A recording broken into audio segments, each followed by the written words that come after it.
Welcome back. With pockets of attacks continuing in northeast Nigeria, the number of internally displaced persons in Borno State has continued to rise, with sustained military successes in operational areas. Now, the government and its humanitarian partners have been interfacing to meet the growing needs of those affected. The internally displaced people are spread around villages across the state and neighboring countries. The devastation caused by the Boko Haram insurgents in the northeast has created a huge gap economically for the victims. Now the government is torn between providing feeding and medication, as well as building back communities to enable people return to their homes. It is for this reason that contributions, no matter the quantum, are being solicited in order to complement government's efforts in the post-insurgency period. The Nigerian Ports Authority is the latest donor to the food bank of the affected population.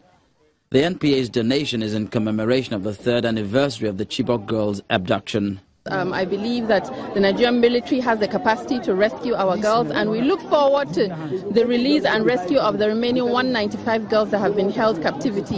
Next week, Friday 14th, these girls will be in captivity for 3 years. That's too long a time for anyone to be away from their family. We call on to the Nigerian army, we call on to the Nigerian government to strengthen its efforts towards the rescue of these girls.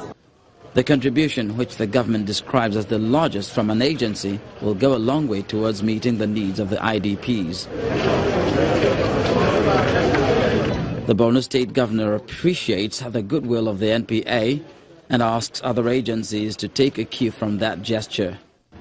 Exactly a year ago, she's not your run-of-the-mill armchair critic, no.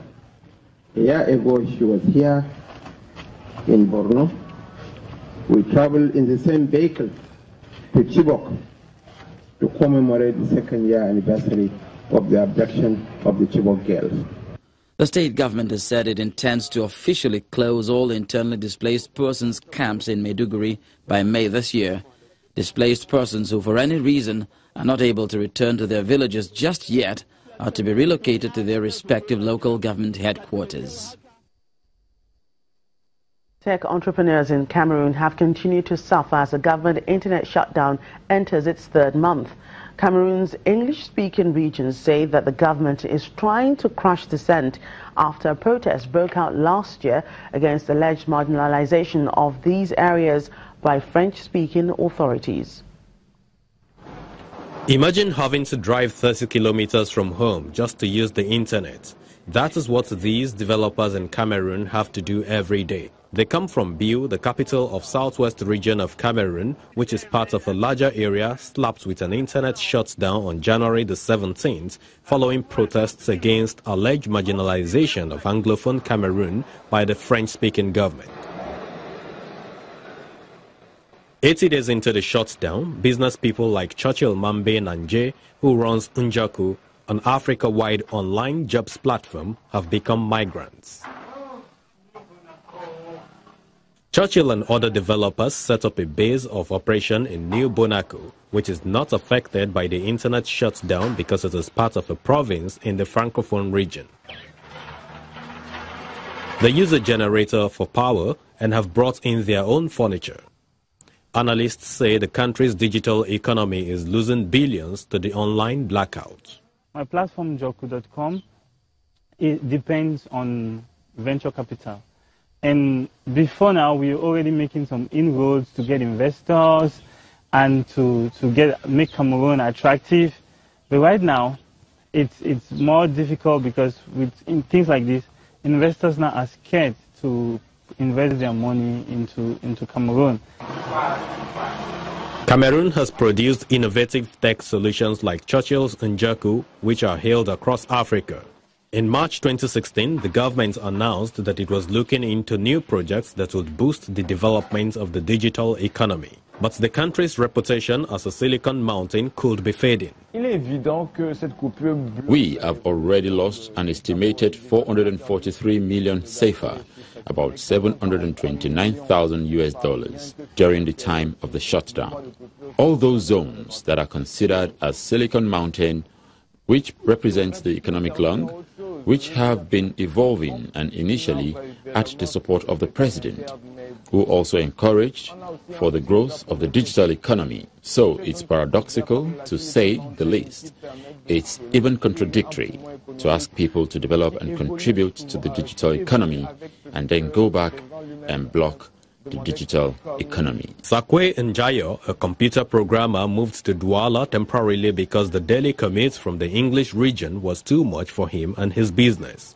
He says he has lost all his clients due to the shutdown and is trying to start from the scratch. Maybe they forgot or they didn't know how to do this particular thing. Maybe they forgot how to block just WhatsApp or just Facebook or just whatever they were targeting, and decided to go for the long shot, like everything. And now the banks, the startups, the companies that are stable are in this situation where there is no internet. Cameroon's President Paul Biya said in his speech in February that the difficulties in the Anglophone regions were due to the emergence of political demands by extremists and separatist organizations preaching hate and violence. But the government has not given any official statements on why or how long the internet will be off. The blackout has been criticized by the United Nations and U.S. Congress. Finally, Kenyan Paul Longyangata and his wife Purity Rionoripo have won the male and female events of the Paris Marathon. Longyangata recorded his biggest career win with a time of 2 hours, 6 minutes and 10 seconds, while Rionoripo smashed her personal best by almost 4 minutes to win the race in 2 hours, 20 minutes and 55 seconds. The couple's success put a smile on the face of Kenyan athletics 48 hours after the shocking news of Olympic marathon champion Jemima Somogog's failed drug test. In the true spirit of a city of love, Longyangata got down on one knee to present his wife with a bouquet of flowers in front of Paris' most famous landmark, the Eiffel Tower.